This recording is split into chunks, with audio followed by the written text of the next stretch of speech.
Most people think building wealth requires a high salary, a windfall, or a lucky investment. What if I told you the math says otherwise, and that $5 a day is all it actually takes? Not 500, not 5,000, $5, the price of a coffee.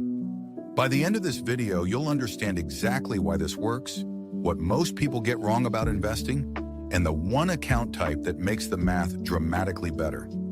Let's start with the number that changes everything.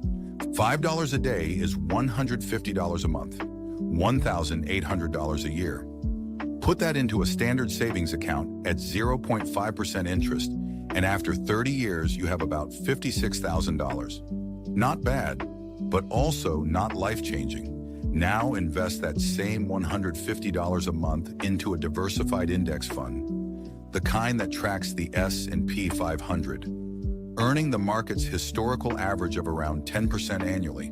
After 30 years, you have $305,000. Same $150 a month.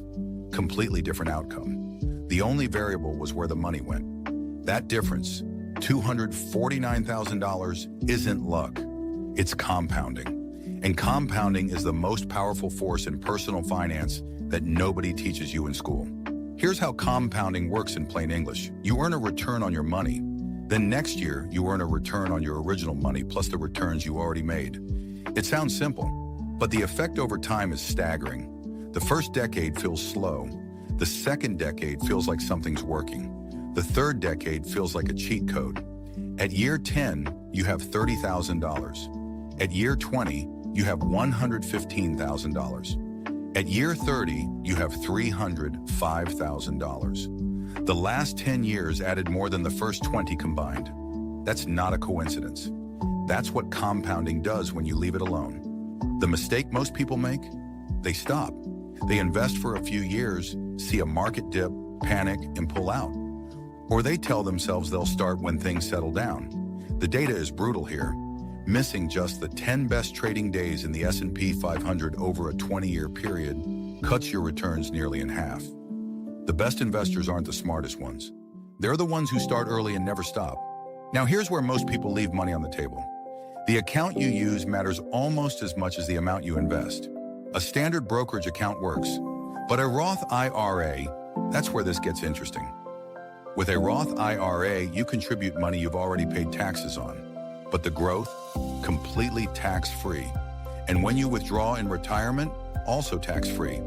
That same $150 a month in a Roth IRA, earning the same 10% return over 30 years, you keep every dollar of the $305,000. No tax bill at the end.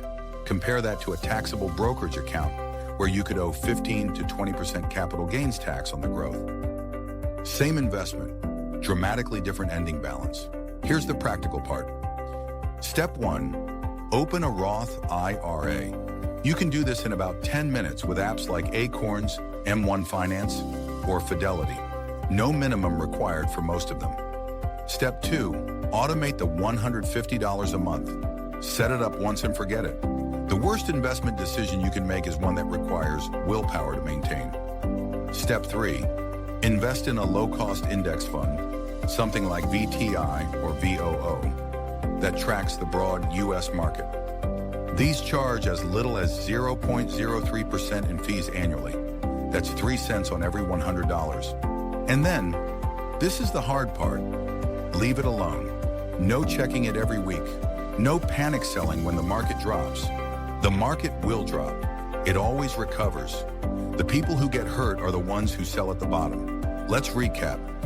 $5 a day invested in a diversified index fund inside a Roth IRA, left alone for 30 years, turns into over $300,000 tax-free. The math doesn't care about your salary. It doesn't care about your background. It only cares about 3 things: how much you invest, how long you leave it, and how often you don't touch it. The earlier you start, the less you have to invest to reach the same outcome.